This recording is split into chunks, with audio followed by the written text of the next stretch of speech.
Buenos días, jóvenes. El día de hoy vamos a ver el tema acerca de la materia en el curso de química. Sí, un poco para recordar que la materia, acuérdate tú, que es todo aquello que existe en el universo, puede ser percibido por los sentidos, ¿sí? Y presenta ciertas propiedades y características en cada una de ellas. Además que también dentro de lo que es materia vamos a ver algunos cambios físicos y químicos y qué características presentan para poderlo reconocer. Entonces pasamos al tema.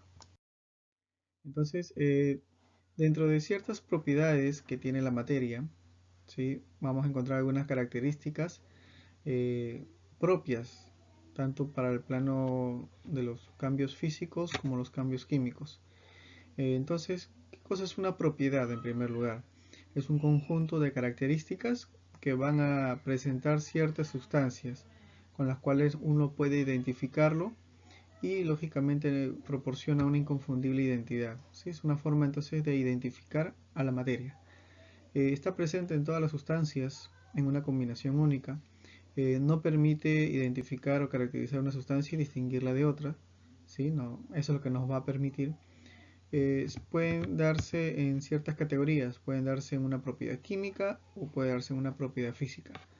Y dentro del grupo de las propiedades físicas, por ejemplo, tenemos las propiedades intensivas y las propiedades extensivas también. Dentro de lo que es intensivo, no va a depender de la materia, en cambio las propiedades extensivas sí van a depender de la materia. Bien, entonces las propiedades físicas van a ser aquellas que identifican a las sustancias y en caso de modificarse no alteran la esencia de estas. ¿Sí? Entonces una propiedad física no altera la composición interna de la materia. A eso se refiere. Por ejemplo, si tengo un papel y lo doblo, sigue siendo papel. No ha perdido sus características físicas. Igualmente, si este papel yo lo rompo, sigue siendo el papel, de repente en una porción más pequeña, pero no se ha perdido esa propiedad física. Entonces son aquellas que se pueden medir sin que se afecte la composición o la identidad de la sustancia. Por ejemplo, una propiedad física de la densidad, en este caso en el ejemplo, de una roca es medida sin alterar su identidad. Quiere decir que yo puedo ver su densidad usando diferentes métodos, pero la roca sigue siendo roca, usando la proporción que necesite usar. Entonces, dentro de las propiedades físicas, de forma general, podemos identificar color, olor, sabores, densidades, lubricidad, puntos de fusión, puntos de ebullición, ¿sí? La solubilidad, su calor, la maleabilidad, la viscosidad. Todas esas son propiedades físicas que van a tener la materia. Y habíamos indicado que dentro de estas propiedades físicas habían un grupo que se llamaban intensivos. Y estas no dependen de la cantidad de sustancia. Por ejemplo, el punto de fusión o el punto de ebullición. ¿Sí? Es lo mismo hervir agua, por ejemplo. Uh, en una olla pongo a hervir 1 litro de agua y en otra olla pongo a hervir 2 litros de agua, pero ambas van a hervir a 100 grados. Por lo tanto, no hay una alteración. ¿Sí? A eso se refiere. O sea, el punto de ebullición o fusión no va a alterarse igual, ¿no? Cuando se fusiona, así sea 1 litro de agua o sea un vaso con agua, todos van a fusionarse a 0 grados. El color, la densidad, tampoco van a depender de la cantidad de sustancias que hay. ¿Sí? Entonces esas son propiedades físicas intensivas. Eh, Tenemos propiedades extensivas de la materia. Estas sí dependen de la cantidad de sustancia o muestra que se mide. Por ejemplo, la masa. ¿Sí? La masa es la medida de cantidad de materia que está presente en un objeto. Y esto se puede medir en pesos o en moles. El peso también es la fuerza que ejerce la gravedad sobre la materia, ¿sí? Y también puede ser alterado. La longitud es una magnitud que mide distancias, ¿no? Que separa dos puntos en un determinado espacio y también puede estar alterado en función a las propiedades extensivas. De todo lo que pueda tener un tipo de alteración, estamos hablando de una propiedad extensiva, porque va a depender de la cantidad de esa sustancia. Otra propiedad extensiva de la materia puede ser el volumen, ¿sí? Entonces cada cuerpo objeto tiene un volumen específico, ¿no? Y la longitud o el tamaño en este caso que también hemos mencionado hace unos momentos. Tenemos de ahí propiedades químicas, ¿sí? A comparación de la física en la cual no se altera la parte interna, en la propiedad química sí hay una alteración, sí va a existir una descomposición de las moléculas o de la parte de los compuestos, ¿sí? Va a haber reacciones, pues, en este caso químicas, que van a ser reconocibles por efecto de repente del desprendimiento de luz o de repente por un burbujeo o porque puede de repente emitir un gas. Entonces va a haber ciertas características para reconocer una propiedad química. Por ejemplo, un cerillo es inflamable o combustible. Durante la combustión se altera, dice, la composición misma transformándose en otra sustancia. Entonces, cuando yo prendo un cerillo, lo que estoy observando es una reacción química entre el cerillo, que contiene un compuesto que reacciona en este caso con el oxígeno. Y por lo tanto, ¿no? Al hacer esa fricción y encenderse, se va a mantener prendido. Por lo tanto, puedo observar un cambio que vendría a ser la luz. Esa es una propiedad química. Y en ese instante que hay luz, también se va descomponiendo la maderita del cual está compuesto. Para yo poder reconocer una propiedad química, debo responder ciertas preguntas, ¿sí? Por ejemplo, si la materia o cuerpo se arde o se quema, ¿sí? En el aire, si se descompone con el calor. Por ejemplo, las frutas, ¿sí? Las frutas cuando empiezan a malograrse, se pudren, está pasando por un proceso de una reacción química, ¿no? Esa es una descomposición. Igual los licores pasan por un proceso de descomposición, ¿sí? Cuando la leche se vinagre es un proceso de descomposición y son reacciones químicas. Cuando reacciona una sustancia con otra, ¿sí? El caso de algunos ácidos, el caso de, por ejemplo, cuando uno toma el famoso sal de Andrew, si hay un burbujeo, hay una reacción química. ¿Ya? Debemos preguntarnos si de repente ese compuesto genera una explosión. Si hay una explosión es porque está reaccionando el compuesto con algún otro tipo de compuesto. Por ejemplo, el sodio, si yo al sodio le agrego agua, reacciona rápidamente y combustiona, o sea, se enciende.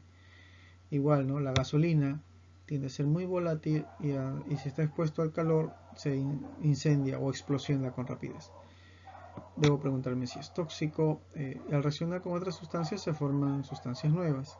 Entonces, cuando yo veo que al juntar dos sustancias me generan otra nueva, ya sea en un precipitado, o sea, en residuos, entonces yo puedo decir que hay una reacción química. ¿Sí? Por ejemplo, el metal, el hierro, cuando lo exponemos al aire, el aire tiene oxígeno y los dos reaccionan y se generan los famosos óxidos. ¿Sí? Entonces, hay un sinnúmero de reacciones químicas que se dan incluso en nuestro organismo. Cada vez que nosotros consumimos un alimento, dentro de nuestro estómago sentimos calor, porque el ácido clorhídrico que tenemos ahí está reaccionando con el alimento. También ahí hay una reacción química. Entonces, estas reacciones químicas, tanto a nivel de las propiedades, van a generar lo que nosotros llamamos un cambio, y a este cambio se le llaman fenómenos.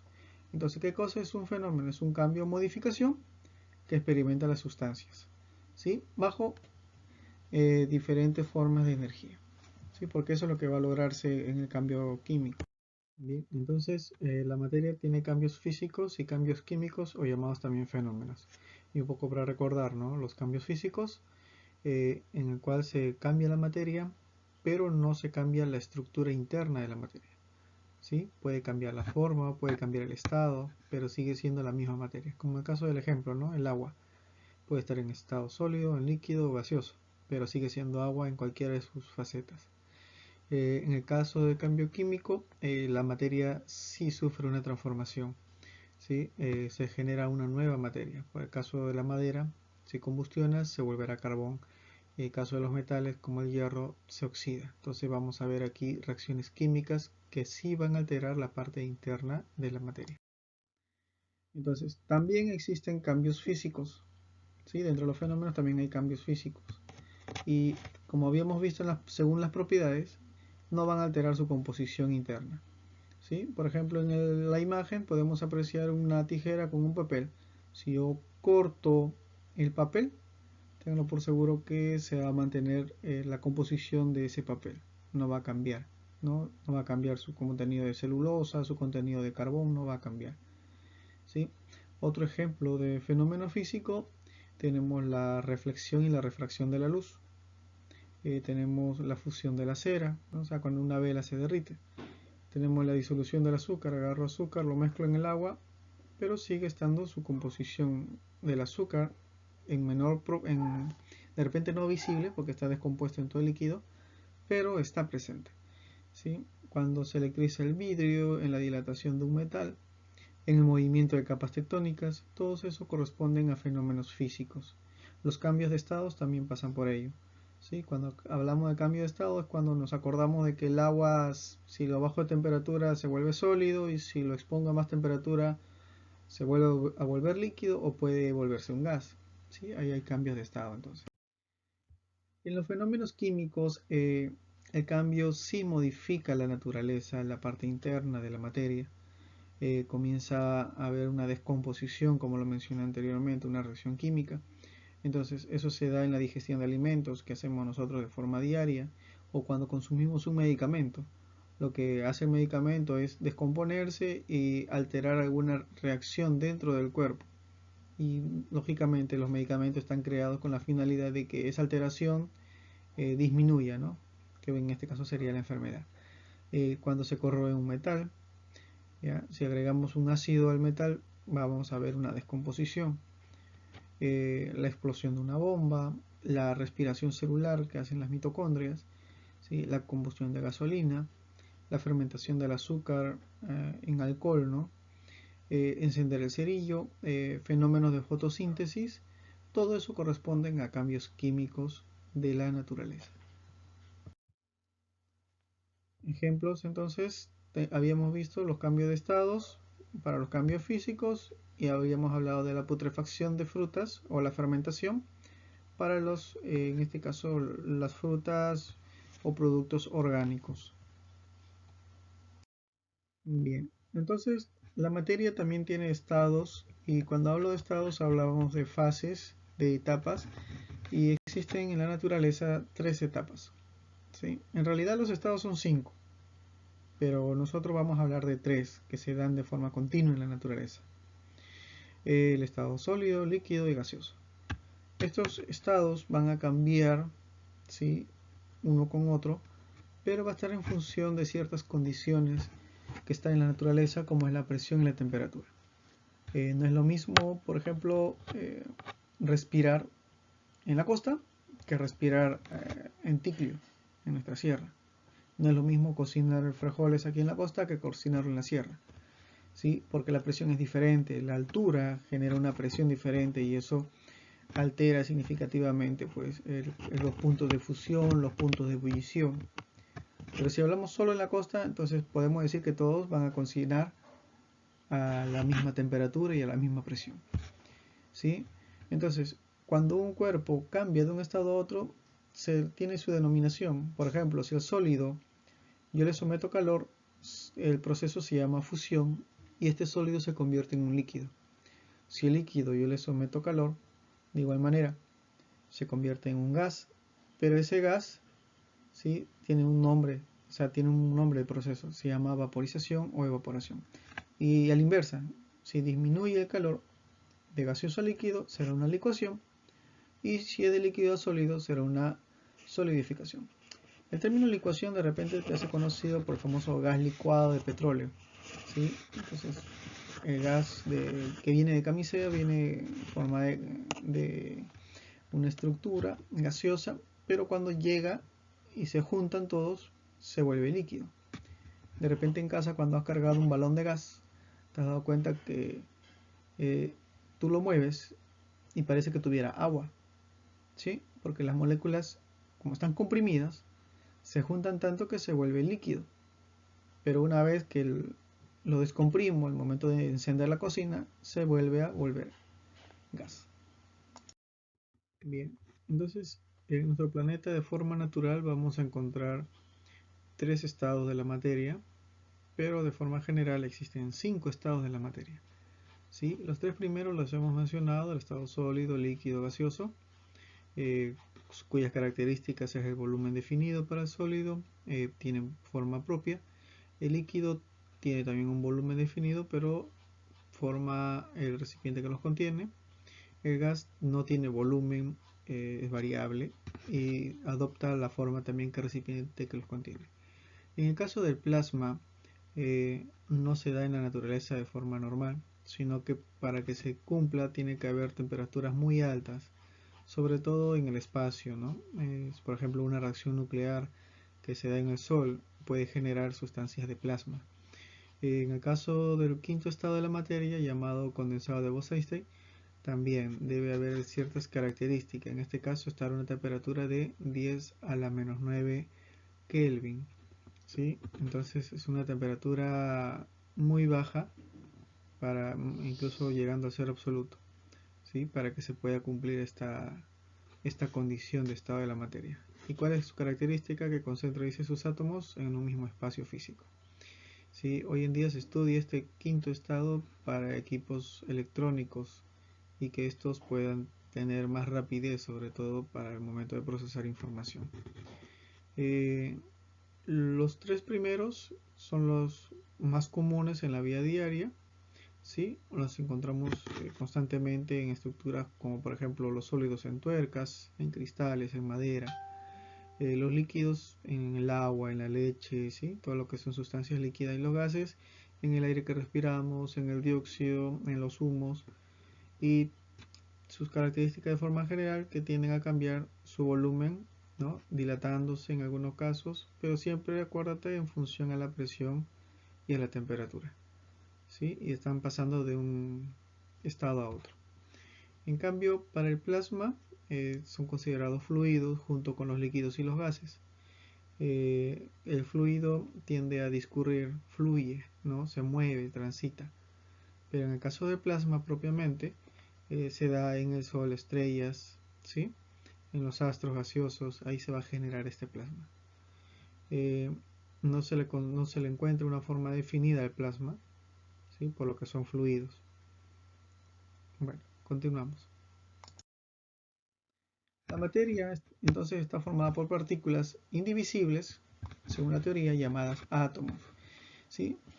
Pero, y acá el pero, hoy en día sabemos que este átomo sí tiene una estructura mucho más pequeña, ¿ya? Pero solamente para entenderlo de forma global, decimos que son indivisibles, que según el estado en que se encuentran están unidas con más o menos fuerza, ¿sí? Entonces, en el estado sólido, sus moléculas y átomos están muy unidos, comprimidos prácticamente, ¿sí? Por lo tanto, no tienen tanta movilidad, pero sí pueden vibrar.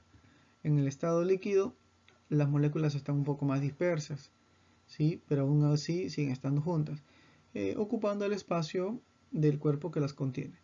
Y en el estado gaseoso, las moléculas están aún más dispersas, chocando entre sí, moviéndose constantemente, y ocupan toda la parte del reservorio que las contiene. Pero si este reservorio no está tapado, se sigue expandiendo, se sigue yendo de la zona, ¿no? ¿Qué características entonces tenemos para estos tres estados?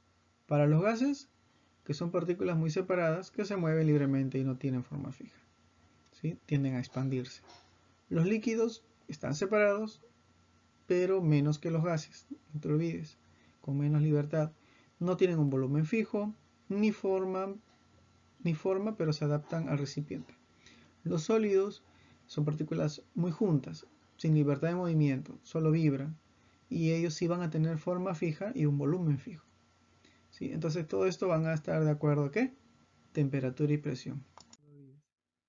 Y bien, tenemos entonces después, dentro de lo que es materia, a las sustancias puras y mezclas. Entonces, cuando hablamos de la materia, de qué está formada, podemos mencionar en primer lugar que está formada de sustancias. Y las sustancias son un solo componente. Por ejemplo, el agua destilada. Hay sustancias mucho más puras, que son los elementos incluso, ¿sí? Pero también tenemos mezclas. La materia también está formada de mezclas. Dentro de estas mezclas podemos mencionar a dos grupos, las mezclas homogéneas y las mezclas heterogéneas. Las mezclas homogéneas se van a dar porque los componentes de ello no se pueden separar, ¿sí? Una vez que se juntan, no se pueden separar.